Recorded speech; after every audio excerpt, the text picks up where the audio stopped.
শুভ সকাল বন্ধুরা। আজ হলো 27 মে, 12 জ্যৈষ্ঠ বুধবার।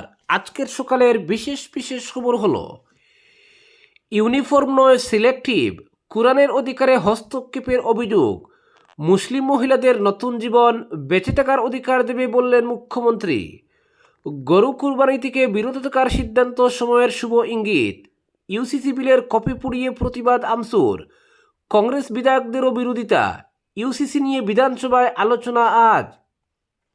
অহংকার নয়, নতুনদের বার্তা মুখ্যমন্ত্রীর, পিএওএসডি নিয়ন্ত্রণ করুন, ভোটে হারার কারণ। বানরের উপদ্রবে অতিষ্ঠ দর্মিখাল কল্যাণপুরের জনগণ। কৃত্রিম বন্যায় ভাসল পাতারকান্দি ডাকবাংলো সহ থানার প্রবেশপথ, নেই জল নিষ্কাশনের ব্যবস্থা। খুব কেটল ট্রেপ না রেখে রামকৃষ্ণনগরে ড্রেনের উপর বসানো হচ্ছে টাইলস, অবৈজ্ঞানিক পদ্ধতির কাজ নিয়ে উঠছে প্রশ্ন। বেহাল জানকিবাজার কাটাখাল সড়ক, দুর্ভোগ। ভাগাবাজারে তীব্র যানজট, চরম দুর্ভোগে সাধারণ মানুষ, উচ্ছেদ অভিযানের পক্ষে গ্রামসভায় সমর্থন। এবং সর্বশেষ খবরটি হল মাদকমুক্ত সমাজ গড়তে মাঠে কানাইবাজারের মহিলারা, পাতারকান্দি থানায় গণ অভিযোগ দায়ের। এবারে শুনুন বিস্তারিত খবর। অভিন্ন দেওয়ানি বিধির কথা বলছে সরকার, কিন্তু প্রস্তাবিত আইনের আওতা থেকে বাদ দেওয়া হয়েছে উপজাতিদের। তাই অভিন্ন বিধি কি করে হচ্ছে, এই প্রশ্ন তুলছেন বিরোধীরা। রাজ্যের বিভিন্ন স্থানে ইউসিসি বিলের প্রতিলিপি পুড়িয়ে আমসুর অভিযোগ। ইউনিফর্ম নয়, এটা হচ্ছে সিলেক্টিভ সিভিল কোড। সংখ্যালঘুদের টার্গেট করা হয়েছে ওই বিলে। কোরআন হাদিসে দেওয়া অধিকারে হস্তক্ষেপ করা হয়েছে এতে। কিন্তু বিধানসভায় ইউসিসি পেশ করে মুখ্যমন্ত্রীর দাবি, সংখ্যালঘু মহিলাদের সবচেয়ে বেশি সুরক্ষিত করবে ইউসিসি।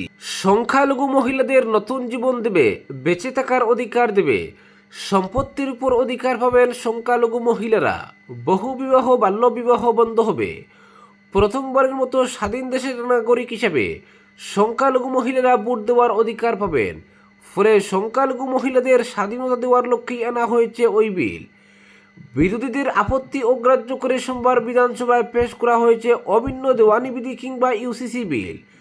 কংগ্রেস বিধায়করা মুসলিম সমাজের সঙ্গে আলোচনা করে বিল পেশের দাবি করেন, কিন্তু সরকার তাতে গুরুত্ব দেয়নি। বুধবার বিধানসভায় ইউসিসি বিল নিয়ে শাসক বিরোধীর বিতর্ক হবে, এর ভিত্তিতে গৃহীত হবে বিল।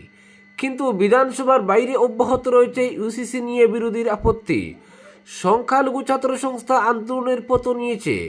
মঙ্গলবার গুয়াহাটিতে এক সাংবাদিক বৈঠকে আমসু নেতৃত্ব অভিযোগ করে ইউসিসি বিলে সংখ্যালঘু সম্প্রদায়কে টার্গেট করেছে সরকার। ইউনিফর্ম নয়, এটা হচ্ছে সিলেক্টিভ সিভিল কোড।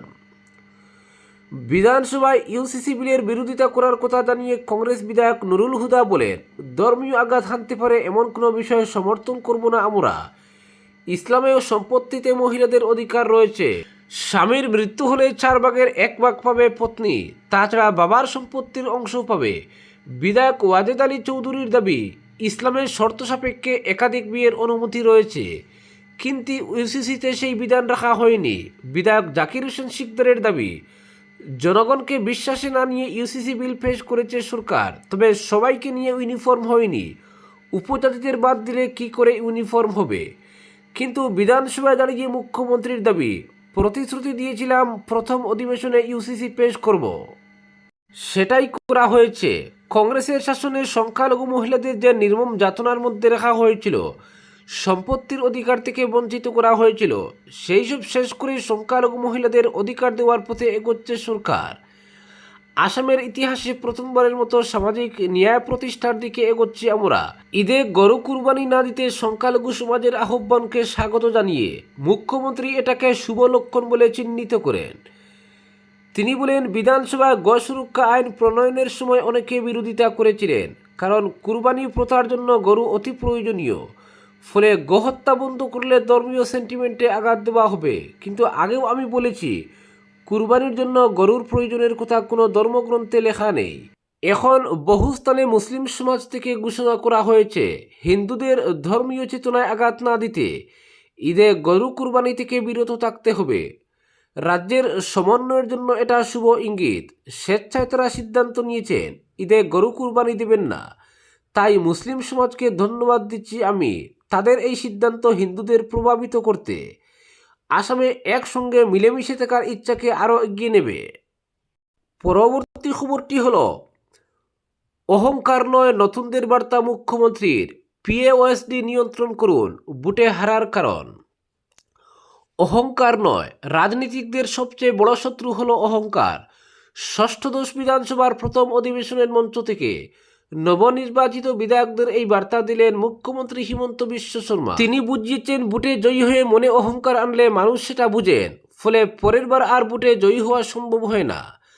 তাছাড়া পিএওএসডিদের নিয়ন্ত্রণ করার কথাও বিধায়কদের বলেছেন তিনি, কারণ পিএওএসডিরাও ভোটে হারিয়ে দেন অনেক সময়। বিধানসভা এবার প্রথম নির্বাচিত হয়েছেন ৪৭ জন বিধায়ক।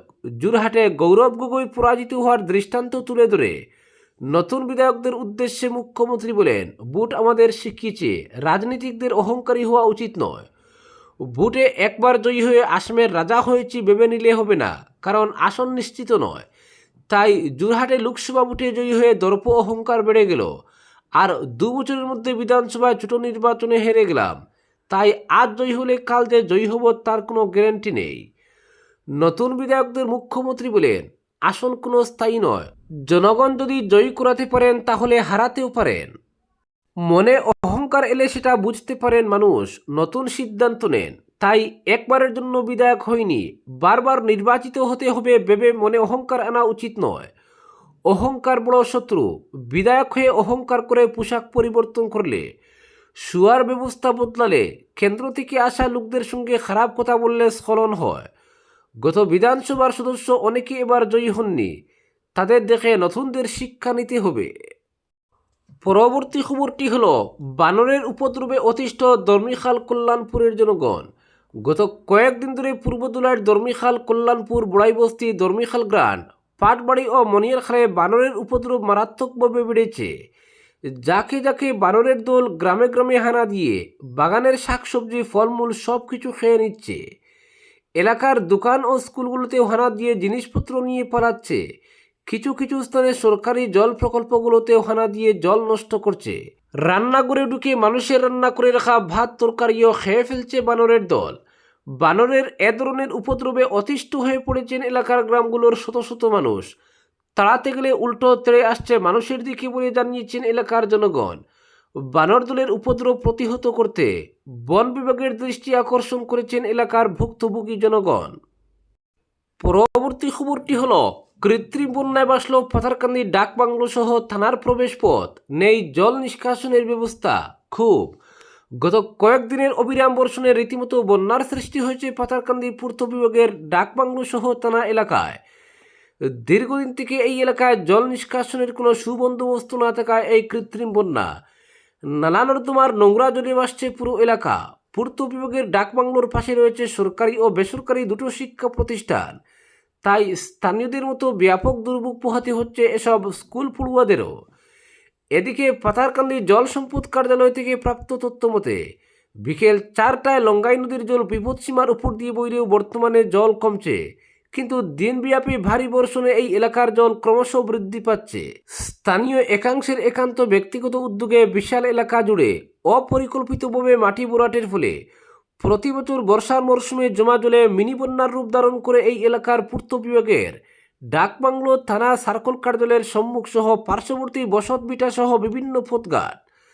স্থানীয়রা রীতিমতো আতঙ্কে দিন কাটালেও বৃহত্তর এলাকার জল নিষ্কাশনে কোনো বিহিত ব্যবস্থা নেয়নি দায়িত্বপ্রাপ্ত পূর্ত বিভাগ।